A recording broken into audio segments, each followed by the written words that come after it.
좀비 아포칼립스가 도래했다. 먹방 스트리머인 나는 기숙사에서 사람들에게 포위당했다.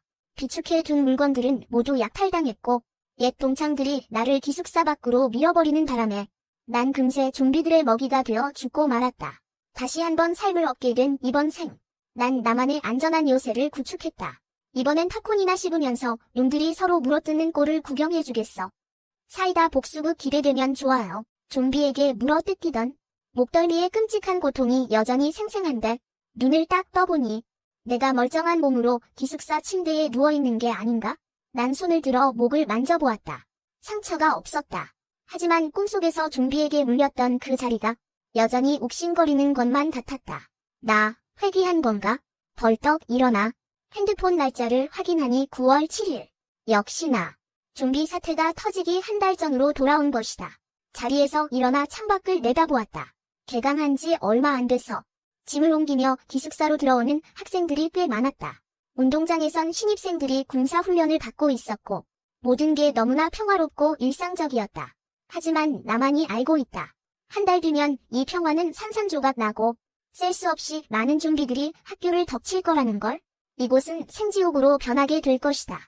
생존 꿀팁 보려면 팔로우 필수. 물자를 비축해야 해. 그 전에 먼저 학교부터 나가야 한다. 우리 학교 기숙사는 너무 낡았어. 좀비 사태가 터지면 이 문짝으론 좀비들의 공격을 절대 막을 수 없다. 흑심을 품은 인간들을 막는 건 더더욱 불가능하고 난 먹방 스트리머다. 학교에 특별히 요청해서 1인실 기숙사를 배정받았었다. 남는 침대 위엔 방송용 음식들을 잔뜩 쌓아뒀었지. 기숙사 여학생들은 대부분 내가 소규모 스트리머라는 걸 알고 있었다. 가끔 기숙사로 찾아와 물건을 사가기도 했으니까. 그러다 보니 내 방에 쌓여있는 그 많은 음식들을 다들 눈여겨봤던 거다. 전생에 좀비 사태가 터졌을 때 난 이 간식들 덕분에 기숙사 방에 처박혀서 한 달을 존버할 수 있었다. 하지만 식량이 떨어진 다른 사람들은 자연스럽게 나를 타겟으로 삼았다. 내가 그들의 눈의 가시가 됐다는 걸 눈치채고 즉시 침대로 문을 막은 뒤 그 위에 음식 상자들을 층층이 쌓아 올렸다. 그 허술한 바리게이트 덕분에 이틀을 더 버텼지만 굶주림에 미쳐버린 인간들은 못할 짓이 없었다. 여자애들 몇 명이 남자 기숙사 물이랑 손을 잡고 와서는 쇠파이프로 내 방문을 뜯어내고 식량이 든 상자들을 몽땅 털어갔다. 하지만 놈들이 너무 시끄럽게 구는 바람에 좀비들이 몰려들었고 놈들은 나를 쳐다봤다. 내가 아무리 살려달라고 빌어도 놈들은 눈 하나 깜짝하지 않았다. 결국 난 놈들의 손에 떠밀려 좀비 밥이 되고 말았다. 진짜 너무하지 않아? 그때를 생각하니 주먹이 꽉 쥐어지고 숨이 가빠왔다. 이번 생엔 절대 당하지 않아. 난 서둘러 핸드폰을 꺼내 월세방부터 알아봤다. 기숙사에선 절대 안 살 거야. 지금 최선의 방법은 학교 밖에 집을 구하는 것이다. 좀비들은 행동이 느리니까 고층 아파트가 훨씬 안전할 테지. 한참을 찾다가 교외에 있는 33층짜리 아파트를 발견했다. 약 36평 크기의 야외 테라스가 있고 작은 다락방까지 딸려 있었다. 평소라면 출퇴근하기 불편하겠지만 좀비 아포칼립스 상황에선 숨기 딱 좋은 명당이다. 난 바로 집을 찜했다. 오후에 바로 방을 볼 수 있고 마음에 들면 그 자리에서 계약도 가능하다고 했다. 약속을 잡고 밖으로 나갔는데 가는 길에 같은 과 동기인 류루엔과 마주쳤다. 걘 내 앙숙이다. 날 보자마자 비아냥거리기 시작했다. 어머, 이게 누구야? 샤오이 아니니? 어딜 그렇게 급하게 가? 참나, 어떤 애들은 말이야. 돈 벌겠다고 낯짝도 두껍게 깔았더라. 대학생이라는 애가 말이야. 진짜 학교 망신 다 시킨다니까? 녀석의 비꼬는 소리를 듣자 주먹에 힘이 들어갔다. 하지만 난 곧바로 냉정을 되찾았다. 그래, 무시하자. 앞으로 며칠이나 더 살 수 있다고 실컷 지저대라지. 일진 참교육 보고 싶으면 친구 태그. 난 대꾸도 하지 않고 류루엔을 지나쳐 교문 밖으로 나갔다. 학교 앞 작은 마트에 들러서 커다란 마대 자루 몇 개랑 여행용 캐리어 5개를 샀다. 계산을 마치자마자 짐을 끌고 기숙사로 돌아왔다. 문을 걸어 잠그고 커튼까지 쳐서 아무도 못 보게 한 뒤 캐리어를 열어 즉석밥을 채워 넣기 시작했다. 즉석 허거랑 과일 통조림도 닥치는 대로 담았다. 캐리어가 꽉 차자 남은 건 마대 자루에 전부 쑤셔 넣었다. 짐 정리를 겨우 끝내고 아까 그 중개인 오빠한테 전화를 걸었다. 사장님, 지금 시간 되세요. 그 집 바로 계약하고 싶은데요. 그래요. 언제 올 수 있어요? 지금 바로 갈게요. 지금 출발합니다. 그럼 30분 뒤에 아파트 입구에서 보죠. 사장님은 흔쾌히 알겠다고 했다. 전화를 끊고 어플로 택시를 불렀다. 캐리어 2개를 끌고 밖으로 나갔다. 택시가 도착하자 기사님께 잠시만 기다려 달라고 부탁한 뒤 다시 기숙사로 뛰어올라가 2번이나 더 짐을 날랐다. 짐을 다 싣고 나서야 비로소 출발할 수 있었다. 목적지에 도착해서 기사님께 요금을 2배로 드리고 짐을 위층까지 옮겨달라고 부탁했다. 중개인 오빠도 도착했다. 문 앞에 쌓인 짐을 보더니 깜짝 놀라는 눈치였다. 아니 학생, 짐을 아예 다 싸들고 왔네. 뭐가 그렇게 급해서? 네, 사정이 좀 있어서 급하게 이사해야 해요. 안 그랬으면 이렇게 서두르지도 않았죠? 알겠어요. 그럼 빨리 진행합시다. 일단 집부터 보고 문제없으면 바로 계약서 씁시다. 중개인이 문을 열어주었고 난 집을 대충 한 바퀴 둘러보았다. 고민할 것도 없었다. 여기 할게요. 계약서에 도장을 찍고 열쇠를 넘겨받으니 벌써 오후 3시가 훌쩍 넘었다. 오후 수업도 없겠다. 아예 집 정리를 시작했다. 가구는 기본적으로 다 갖춰져 있어서 몸만 들어와도 될 정도였다. 난방을 간단히 닦아내고 작은 다락방으로 올라갔다. 다음 내용이 궁금하면 구독 꼭. 다락방 공간은 꽤 넓었다. 대략 20평6에서 70평방미터 정도는 되어 보였다. 아래를 내려다보니 베란다에 저수조도 하나 있었다. 저수조가 있다니 딱 좋아. 좀비 사태가 터지면 단수가 될 수도 있는데 이 저수조가 있으면 빗물이라도 받아 쓸 수 있을 테니까. 집안을 한 바퀴 다 둘러보고 나서 나는 흡족한 마음으로 학교로 돌아갔다. 오늘은 하루 종일 수업이 꽉 차 있었다. 나는 딴 데로 새지 않고 책을 챙겨 강의실로 향했다. 공부를 엄청 좋아해서가 아니라 평소에 결석을 안 하는 편이라서였다. 갑자기 수업을 빼먹으면 너무 눈에 띌 테니까 마지막 수업이 끝나자마자 나는 바로 짐을 챙겨 학교를 빠져나왔다. 숙소에 도착하니 이미 저녁 8시가 넘었다. 이 아파트 단지는 입주율이 높지 않아서 지금 불이 켜진 집은 10가구 남짓이었다. 나는 대략적인 위치를 눈여겨봐 두고 캐리어를 끌고 집 안으로 들어갔다. 하루 종일 수업을 들었더니 벌써 녹초가 되어 버렸다. 탁자에서 즉석밥 하나를 찾아 데우고 냉장고에서 콜라 한 병을 꺼냈다. 배불리 먹고 마신 뒤 소파에 누워 깜빡 잠이 들었다. 하지만 눈을 감자마자 머릿속에는 전생에 좀비들에게 물어뜯기던 장면이 떠올랐다. 나는 운명을 받아들이듯 눈을 뜨고 억지로 기운을 차려 짐을 정리하기 시작했다. 오늘 옮겨온 건 간식거리들이었다. 감자칩과 누룽지 과자 등을 각각 20봉지씩, 각종 빵 50여 봉지, 그리고 셀 수 없이 많은 소시지였다. 이 간식들을 침실에 쌓아두고 인터넷으로 문과 창문을 설치해줄 기사님을 예약했다. 현관에는 은행 금고 수준의 안전 방폭문을 설치하기로 했다. 중화기로 폭파하지 않는 이상 절대 뚫리지 않을 것이다. 안쪽 문도 이중 금속 방화문으로 달았다. 이 2가지 방어막이 있으니 내가 문을 열어주지 않는 한 아무도 나를 해칠 수 없다. 만일의 사태에 대비해 다락방 문도 이중 금속 방화문으로 주문했다. 그리고 집안의 모든 유리는 단방향 투시 유리 매직 미러로 골랐다. 이 유리는 밖에서 안이 안 보여 사생활 보호도 잘 되고 훨씬 안전하다. 마지막으로 암막 커튼 세트도 주문했다. 좀비 사태가 터지고 나면 커튼을 쳐두고 나 혼자 조용히 지내면 그만이다. 이 모든 걸 마치고 나니 너무 피곤해서 딴 생각할 겨를도 없이 깊은 잠에 빠져들었다. 다음 날 아침 휴대폰 벨소리에 잠에서 깼다. 문과 창문을 설치하러 온 기사님이었다. 돈을 좀 더 얹어드려서인지 기사님은 아주 꼼꼼하게 작업해 주셨다. 오후가 되자 설치가 모두 끝났다. 기사님이 돌아가자마자 나는 서둘러 생수 대리점 사장님께 전화를 걸어 생수 50통을 주문했다. 배달 기사님께 부탁해 물을 집 안까지 들여놓고 문을 잠그고 아래로 내려갔다. 전생에서는 좀비 사태가 터지고 한 달 만에 좀비 밥이 되어 죽었었다. 그래서 이 지옥 같은 세상이 얼마나 계속될지 모른다. 끝까지 존버해서 살아남으려면 이 정도 물자로는 턱없이 부족하다. 주말을 틈타 일단 한바탕 장을 봐오기로 했다. 나는 바로 대형 창고형 마트로 향했다. 필요한 물품 리스트를 매니저에게 건넸다. 매니저는 엄청난 주문량에 정신을 못 차리는 눈치였다. 아가씨, 이걸 다 어디다 쓰려고요? 회사 구매 담당이라서요. 네, 저희 매니저님이 회사 창립기념일 행사용으로 주문하라고 하셔서요. 아, 그렇군요. 회사 복지가 좋네요. 매니저를 대충 둘러대고 나서 나는 다시 카트를 밀고 다른 물건들을 사러 갔다. 대용량 보조 배터리와 축전지, 충전 케이블을 각각 10개씩, 디젤 발전기도 3대 샀다. 호신용으로 쓸 발골칼도 3자루 샀다. 만일의 사태에 대비해서다. 아직 시간이 일러서 나는 아예 카트 2개를 더 끌고 생필품 코너로 달려갔다. 세면도구 세트를 30개 담고 오면은 거뜬히 쓸 위생용품도 챙겼다. 여기가 참고형 마트라 그런지 이렇게 많이 담아도 별로 눈에 띄지 않았다. 쇼핑을 마치자 매니저가 주문한 물건이 다 준비됐다고 알려왔다. 수천만 원이 찍힌 영수증을 보고도 나는 눈 하나 깜짝 안 하고 결제했다. 마지막으로 주소를 남기고 매니저에게 최대한 빨리 배송해달라고 부탁했다. 마트를 나와서 이번에는 의류도매 시장으로 갔다. 계절별 옷을 각각 20벌씩 사고 군용 방한복 파는 곳이 보이길래 5벌 더 샀다. 날씨가 추워지면 유용할 테니까 의류 상가를 싹 다 돌고 나서 이 정도면 됐다 싶어 계산을 마치고 나왔다.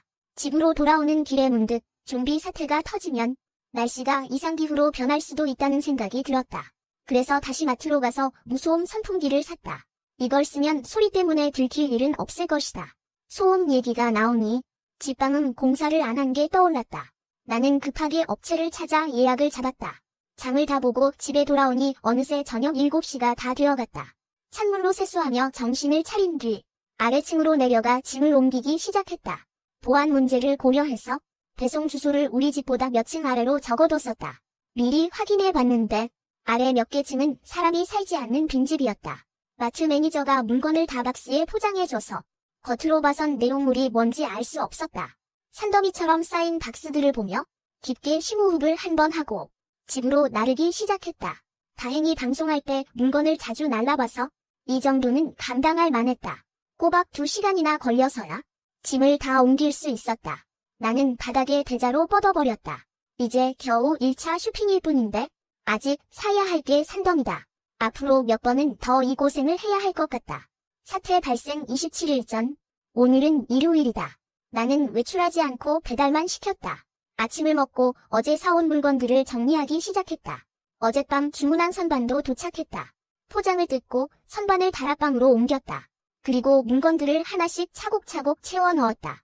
다행히 선반이 튼튼해서 물건을 잔뜩 올려도 흔들림이 없었다. 다락방에 빈 공간이 생수통을 올려놓고 물건들을 정리했어. 집은 이제 원래 모습대로 정돈됐지? 커튼 설치 기사님께 전화를 걸어 방문 설치를 요청했어. 기사님은 금방 오셨는데 30분 만에 도착하셨어. 설치 도중 기사님이 유리창이 다르다는 걸 눈치채시더라고. 이 유리창, 속이 꽉 찬 게 아주 튼튼해 보이네요. 그렇죠. 우리 사장님 안목이 좋으셔서 쓰는 물건도 까다롭게 고르시거든요. 그러게 말입니다. 다들 유행을 따라가나 봐요. 기사님은 말씀이 많으셨고 잡담을 나누는 사이에 커튼 설치를 끝내셨어. 자, 안막 상태 한번 확인해 보세요. 문제 없을 겁니다. 확인해 보니 별 문제가 없어서 돈을 지불했어. 가시려던 참에 나는 지나가는 말처럼 날씨가 추워졌다고 오늘 뗐지? 집에 먹을 것 좀 쟁여둬야겠어요. 안 그러면 사러 나오기도 귀찮잖아요. 맞아요. 올해는 유독 춥네요. 이제 겨우 9월인데 한겨울 추위랑 비슷하다니까요. 돌아가서 아내한테 얘기 좀 해야겠네요. 준비 좀 해두라고요. 나는 웃으며 고개를 끄덕이고 기사님을 배웅했어. 다가올 종말을 아는 건 나뿐이야. 나도 더 많은 사람을 구하고 싶지만 사람 속은 알 수 없어서 대놓고 떠들고 다닐 순 없었어. 그저 한 사람이라도 더 눈치채길 바라며 귀띔해줄 수밖에. 듣고 안 듣고는 내 알바 아니지. 선한 마음을 갖되 성인군자가 될 생각은 없어? 난 내 앞가림만 잘하면 돼. 그날 밤 기숙사로 돌아와서 8시 정각에 방송을 켰어. 평소와 다름없이 여전히 채팅창에서 욕하는 사람이 있더라. 보고 있으면 짜증이 나지만 그게 류루엔이라는 건 알고 있었어. 걔들은 방송할 때마다 와서 행패를 부리거든. 날 욕하던 그 얼굴을 본 적이 없었다면 찐팬인 줄 알았을 거야. 다행히 플랫폼 처리가 빨라서 2분도 안 돼서 계정이 정지됐어. 난 학고방 스트리머라. 팬도 별로 없어. 10만도 안 되거든. 난 느긋하게 먹방을 진행하면서 틈틈이 채팅에 대답도 해줬지. 방송 끄기 전에 은근슬쩍 생필품 좀 쟁여두라고 말했어. 팬들은 날 보고 저장 강박증이냐며 웃더라. 나도 그냥 웃어 넘겼지. 방송이 끝나고 캐리어에 짐을 싸기 시작했어. 바로 그때 노크 소리가 들려서 문을 열었더니 옆방 친구 샤오니엔이었어. 샤오미, 나 쌀국수 좀 살게. 빨리빨리. 새 박스만 줘. 너 방송 보는데 먹고 싶어 죽는 줄 알았어. 쌀국수 3개를 건네주자. 걔는 돈을 보내고는 허둥지둥 기숙사 방으로 뛰어갔어. 그 후 며칠 동안 난 캐리어로 짐을 몇 번 더 날랐어. 기숙사에 쌓아둔 물건들이 점점 줄어들었지. 종말까지 보름 정도 남았을 때 웨이보에 갑자기 알림이 떴어. 어느 곳에서 처음으로 광견병 환자가 발생했는데 자기 집게 목을 물어뜯어 죽였다는 거야. 걔는 그 자리에서 즉사했고 댓글 반응은 제각각이었어. 대부분은 걔한테 물리면 빨리 백신을 맞아야 한다고 하거나 그 사람 미친 거 아니냐는 반응이었지. 농담 따먹기 하는 사람들도 있었지만 난 가슴이 철렁했어.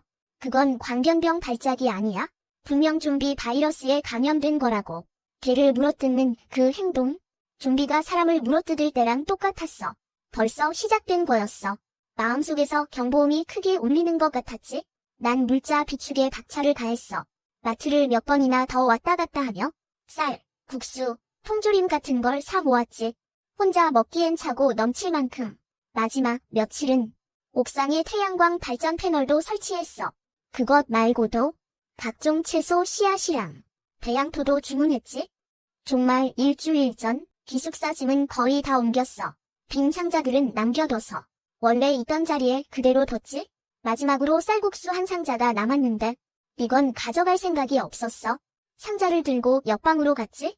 마침 샤오니엔이 있더라고. 난 상자를 건네주며 말했어. 이 쌀국수 유통기한이 얼마 안 남아서 나 혼자선 다 못 먹을 것 같아. 너 다 줄게. 샤오니엔은 입이 귀에 걸려서는 이래도 돼? 너 먹을 것도 없잖아. 난 아직 많이 남았어. 내가 한참을 설득한 끄대야 샤오니엔은 겨우 받았어. 가려는데 샤오니엔이 답례라며 과일 한 봉지를 쥐어주더라. 답례라고 하면서 말이야. 해맑게 웃는 얼굴을 보니 마음이 좀 그렇더라고. 이틀 뒤면 기온 뚝 떨어진대. 기숙사에 먹을 것 좀 쟁여놔. 하하, 벌써 샀지? 날씨가 이렇게 추운데 잔뜩 사놨어. 나갈 일 없으면 안 나가는 게 좋아.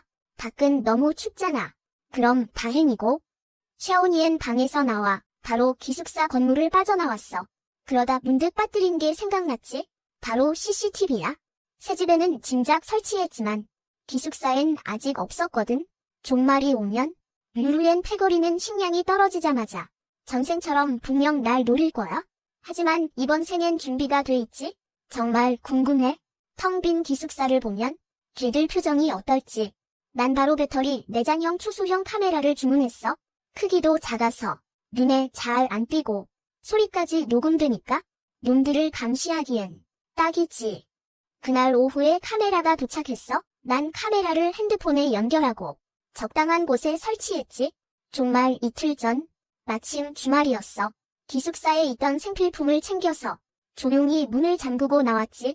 집으로 가는 길에 마트에 들러 좋아하는 채소랑 과일을 샀어. 2봉지 가득 채워서 말이야. 어둠을 틈타 집에 도착했어. 한 달 동안 부지런히 모은 덕분에 펜트하우스 창고는 물건들로 꽉 찼지. 모든 물건은 종류에 맞춰 가지런히 정리해 두었다. 노트를 꺼내 비축한 물자 수량을 기록하니 마음속에 안도감이 가득 차올랐다. 한 바퀴 쭉 점검하고 나니 배가 고파졌다. 발열 허거 하나를 데운 뒤 핸드폰을 켜고 맛있게 먹기 시작했다. 영상을 보며 시간을 때우던 중 우연히 좀비로 의심되는 보도를 보게 되었다. 영상 속에는 한 여자가 평범하게 걷고 있었는데 뒤에서 갑자기 한 남자가 달려들었다. 남자는 여자를 덮치더니 그대로 여자의 목덜미를 물어뜯었다. 물린 사람은 격렬하게 저항하다가 이내 잠잠해졌다. 순식간에 벌어진 일이라 주변 사람들은 반응조차 못하다가 뒤늦게 상황을 파악하고는 건장한 남자 2~3명이 달라붙어 그 남자를 떼어냈다. 하지만 남자는 입을 쩍 벌리고 있었고 입안은 온통 피투성이었다. 경찰을 부르라고 소리치는 사람, 겁에 질려 도망가는 사람들, 마지막으로 바닥에 쓰러져 있던 여자가 꿈틀거리는 순간 영상은 뚝 끊겼다. 댓글창을 열어봤다. 베스트 댓글은 와 대박이었고 저거 좀비 아니냐 라는 반응 밑으로 온통 뿐이었다. 다들 대수롭지 않게 여기는 게 분명했다. 하지만 난 알았다. 저건 진짜 좀비다. 진짜 좀비 사태가 터진 것이다. 순식간에 입맛이 뚝 떨어졌다. 영상에 태그된 주소를 확인해보니 우리 시에서 100km 넘게 떨어진 곳이었다. 이번 생은 지난번보다 좀비 사태가 더 빨리 찾아왔다. 전생에 좀비가 대규모로 창궐한 건 일요일 오후였다. 내가 정확히 기억하는 이유는 매주 일요일 오후마다 물건을 떼러 갔기 때문이다. 기숙사에 돌아오자마자 좀비 사태가 터졌었으니까. 그런데 이번엔 꼬박 하루나 일찍 터진 것이다. 핸드폰 시계를 확인해보니 저녁 8시였다. 고민 끝에 난 공고함을 들고 밖으로 나갔다. 비상구 계단을 통해 28층으로 내려가서 28층 방화문을 안에서 잠가버렸다. 불안한 마음에 도어 스토퍼까지 설치했다. 내친 김에 29층부터 33층 문도 전부 잠갔다. 작업을 다 마친 뒤 몰래 집으로 돌아오고 나서야 긴 숨을 내쉬었다. 전생을 겪어봐서 누구보다 잘 안다. 말세에는 좀비보다 사람 마음이 훨씬 더 무섭다는 걸. 생각 끝에 작은 스탠드만 켜고 집안의 불을 전부 꺼버렸다. 이렇게 많은 물자를 쌓아뒀으니 이 집에 사람이 있다는 걸 절대 들켜선 안 된다. 오늘은 2035년 10월 7일. 추워서 잠에서 깼다. 일어나서 두꺼운 이불을 꺼내 덮었다. 대충 정돈하고 거실로 나갔다. 암막 커튼을 쳐놔서 집안은 캄캄했다. 핸드폰 미세한 불빛에 의지해 창가로 다가갔다. 지금 시각은 오전 10시. 커튼을 살짝 걷어 아래를 내려다봤다. 아래엔 사람이 꽤 많았다. 휴일이라 그런지 산책하는 사람이 많았다. 모든 게 평소와 같았다. 아직 아파트 단지까지는 좀비가 퍼지지 않은 모양이다. 안도의 한숨이 나왔다. 커튼을 내리고 핸드폰을 확인하니 메시지가 꽤 많이 와 있었다. 대부분 물건을 사고 싶다는 내용이었다. 샤오니엔에게서도 카톡이 와 있었다. 샤오미, 너 안 나갔지? 오늘 밖이 위험하대. 물건 떼러 가지마. 들었어. CC에 좀비 나타났대. 설마 진짜 세상이 망하려는 건 아니겠지? 기숙사에 딱 붙어 있어. 절대 나가지마. 메시지를 보니 마음이 따뜻해졌다. 곧바로 뉴스를 새로 고침해봤다. 실시간 검색어 1위는 CC 좀비 출연이었다. 벌써 여러 사람이 물려 감염됐다고 한다. 베스트 댓글은 아까의 장난스러움과 완전히 달라져서 진지하게 종말이 왔다고 떠들썩했고 그 밑으로는 사람들의 비명과 공포가 화면을 가득 채우고 있었다. 깊게 숨을 들이마셨다. 결국 그날이 오고야 말았다. 우리 아파트 단지에 좀비가 나타난 건 그로부터 2시간 뒤였다. 사건 발생 당시 난 창가에서 망원경으로 밖을 감시하고 있었다. 좀비 소식이 퍼졌는지 오후부터는 단지 내에 사람이 거의 없었다.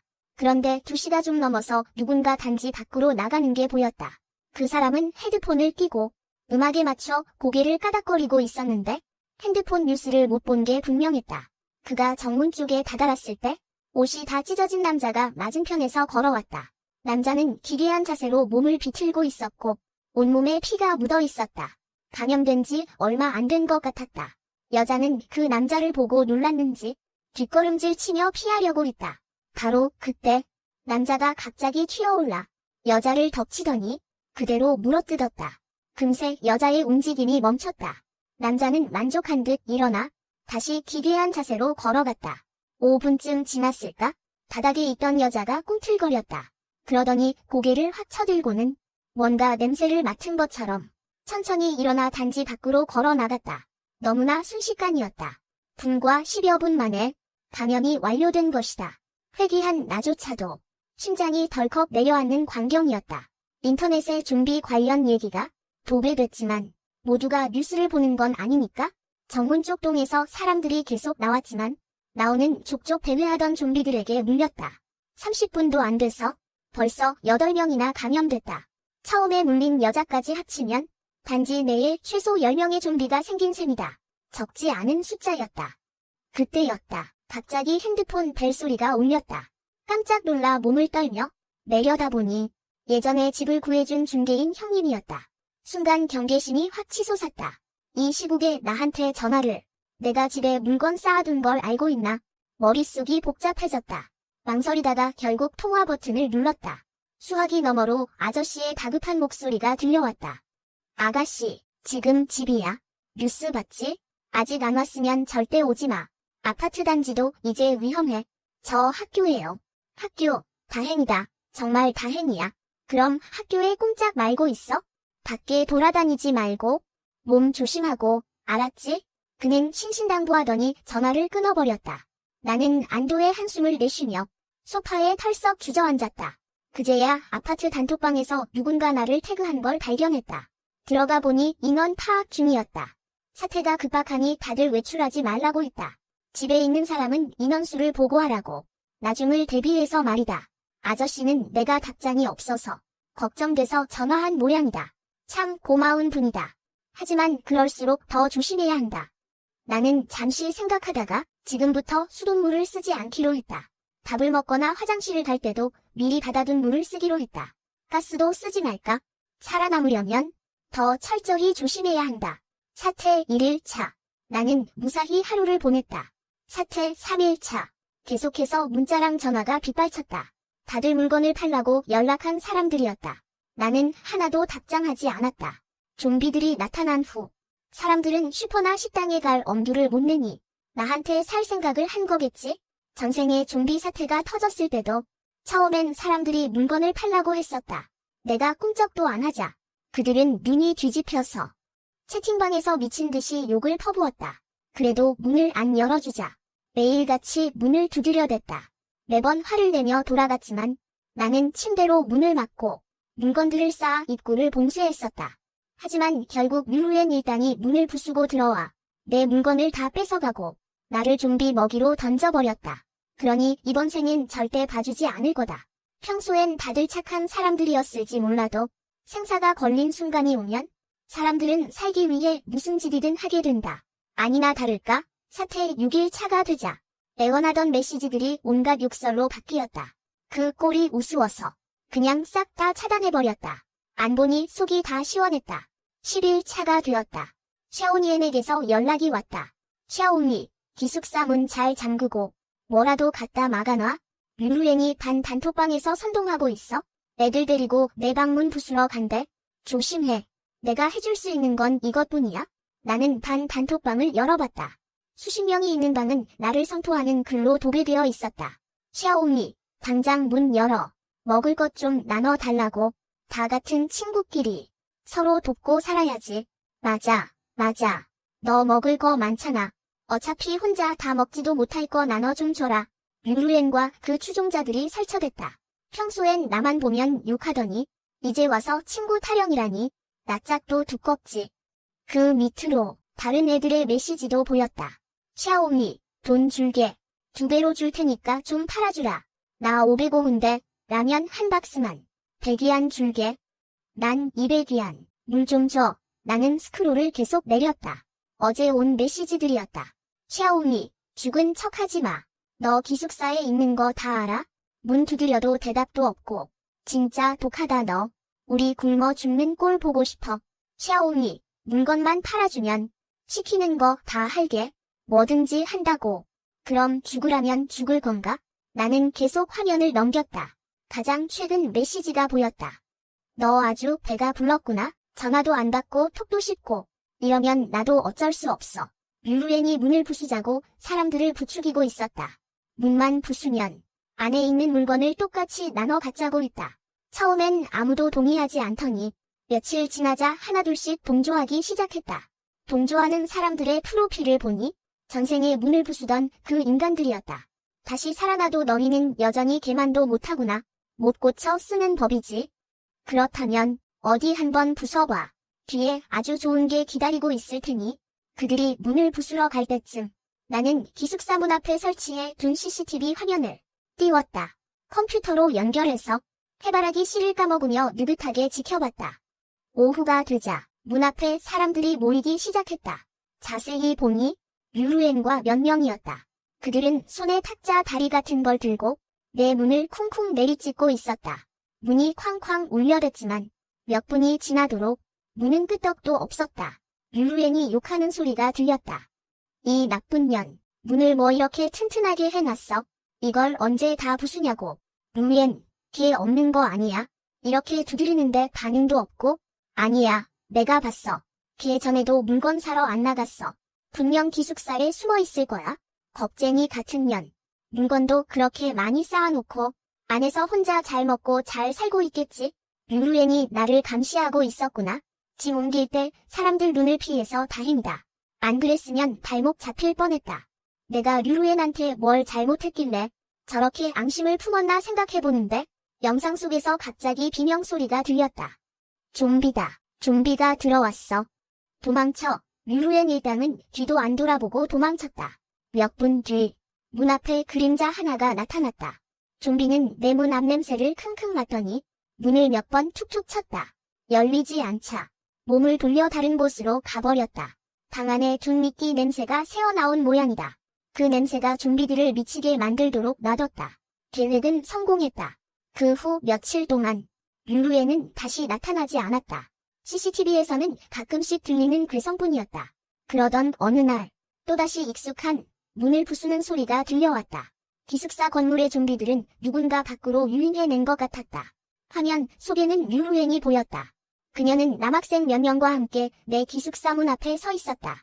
남학생들의 손에는 쇠파이프나 도끼 같은 연장이 들려 있었고 그들은 계속해서 문을 내리찍고 있었다. 빨리, 빨리, 계속 부숴. 문만 열리면 먹을 게 생길 거야. 잠시 후 문고리가 부서지는 소리가 들렸다. 열렸다. 열렸어. 문이 거칠게 걷어차이며 열렸다. 아, 젠장. 이게 무슨 냄새야? 왜 이렇게 구려? 시체 썩는 냄새가 나는데. 신경 쓰지 마. 일단 먹을 것부터 찾아. 놈들은 우르르 기숙사 안으로 밀고 들어갔다. 침대 위에 산더미처럼 쌓인 상자들을 본 그들은 환호성을 지르며 달려들었다.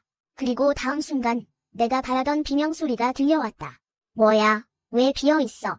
뭐라고? 상자가 비었다고. 이것들도 다 비었잖아. 누군가 침대 위의 상자들을 바닥으로 쓸어버렸지만 상자 속은 텅 비어 있을 뿐이었다. 현실을 부정하던 한 녀석이 책상 밑으로 기어들어가 뒤지기 시작했다. 하지만 역시 아무것도 없었다.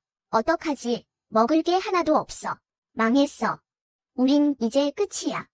그들은 마침내 깨달았다. 기숙사에는 먹을 것이 전혀 없다는 사실을.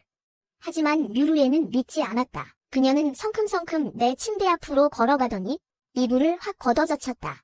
그러자 그녀를 반긴 건 이불 속에 가득 찬 닭 내장이었다. 좋기 몇 킬로그램은 되어 보이는 양이었다. 피가 뚝뚝 떨어지는 내장들이 이불 속에 널려 있었다. 젠장, 빨리 덮어. 누군가 정신을 차리고 소리쳤다. 이불을 잡아당겨 그 핏덩어리들을 덮으려 했다. 하지만 이미 늦었다. 좀비들이 올라오고 있었다. 빨리, 빨리 문 닫아. 문가에 있던 사람들이 급히 문을 닫았지만 문은 이미 그들이 부숴놓은 상태였다. 아무리 애를 써도 꽉 닫히지 않았다. 문 근처에 있던 녀석들은 공포에 질려 소리쳤다. 문이 안 닫혀. 빨리 와서 문 좀 막아. 못 버티겠어. 두세 명이 문에 매달려 필사적으로 막고 있었지만 나머지 녀석들은 침대 밑으로 숨어버렸다. 도와줄 생각은 눈꼽만큼도 없어 보였다. 문을 막고 있던 세 사람은 숨어버린 동료들을 보며 눈에 절망이 가득 찼다. 죽고 싶지 않아. 제발 와서 좀 도와줘. 살려줘. 물리겠어. 문 밖에 남학생 하나가 좀비에게 물린 채 좀비를 떨쳐내려 발버둥 쳤다. 하지만 피 냄새를 맡은 좀비가 그를 놔줄 리가 없었다. 그는 결코 벗어날 수 없었다. 얼마 지나지 않아 그 남학생은 쓰러졌고 기숙사 안은 비명과 울음소리로 가득 찼다. 불과 몇 분도 채 되지 않아 문을 막던 나머지 두 명도 버티지 못하고 차례로 쓰러졌다. 문가에는 피가 흥건하게 고였고 너덜너덜해진 문은 좀비들에 의해 완전히 부서져 열렸다. 나는 좀비들을 똑똑히 보았다. 놈들의 눈은 흥분으로 붉게 충혈되어 있었다. 닭피 냄새가 놈들을 자극한 것이 분명했다. 좀비 몇 마리가 미친 듯이 침대 위로 달려들더니 닭내장을 움켜쥐고 입안으로 마구 쑤셔 넣었다. 나는 참아볼 수 없어 고개를 돌렸다. 잠시 후 다시 화면을 보았을 때 좀비들은 이미 식사를 마친 뒤였다. 그리고 마침내 침대 밑에 숨어있던 녀석들을 발견했다. 예상대로 5, 6분쯤 지나자 처절한 비명소리가 들려왔다. 나는 두 주먹을 꽉 쥐고 화면을 뚫어지게 응시했다. 긴 정적이 흐른 뒤 화면 속에서 움직임이 포착되었다. 아까 그 좀비들이 비틀거리며 기숙사를 빠져나가고 있었다. 그 뒤로 물려서 감염된 남학생 하나가 천천히 모습을 드러냈다. 그는 비틀대며 앞선 좀비들의 뒤를 따라 나갔다. 마지막으로 류루엔이 보였다. 그녀의 옷은 온통 피로 물들어 있었고 걸음걸이는 위태로워 보였다. 그녀 역시 다른 녀석들처럼 허공에 대고 킁킁거리더니 다시 고개를 숙였다. 그러다 갑자기 고개를 확 치켜들고는 CCTV 카메라를 정면으로 노려보았다. 갑작스럽게 그녀와 눈이 마주치자 핏발선 그녀의 눈동자에 소름이 돋아 나도 모르게 비명을 지를 뻔했다. 심장이 미친 듯이 뛰었다. 나는 화면에서 눈을 떼지 못했다. 다행히 그녀는 별다른 행동을 하지 않았다. 주위를 한번 둘러보더니 느릿느릿 기숙사를 떠났다. 그 모습을 보고서야 나는 긴 안도의 한숨을 내쉬었다. 드디어 다 죽었어. 이번 생엔 내가 이겼어. 눈시울이 뜨거워졌다. 회귀 후 마음속을 짓누르던 응어리가 씻은 듯이 사라졌다. 그 후로 나는 집안에 틀어박혀 평화로운 은둔 생활을 즐겼다. 간혹 나쁜 마음을 먹고 물자를 약탈하러 오는 사람들이 있었지만 그들이 위층으로 올라오려 해도 미리 아래층 입구마다 튼튼한 바리케이드와 잠금장치를 설치해 둔 덕분에 그들은 헛수고만 하다가 포기하고 돌아갔다. 그렇게 몇 달이 더 지났다. 드디어 뉴스에서 기쁜 소식이 들려왔다. 마지막 좀비가 타국에서 발견되어 사살되었고 지옥 같던 좀비 사태가 끝났다는 보도였다. 학교에서도 개강 알림이 왔다. 학교로 돌아갔을 때 샤오니에는 나를 보자마자 기쁨의 눈물을 터뜨렸다. 다행이야. 우리 둘 다 살아남았어. 그래, 우리 모두 살아남았어.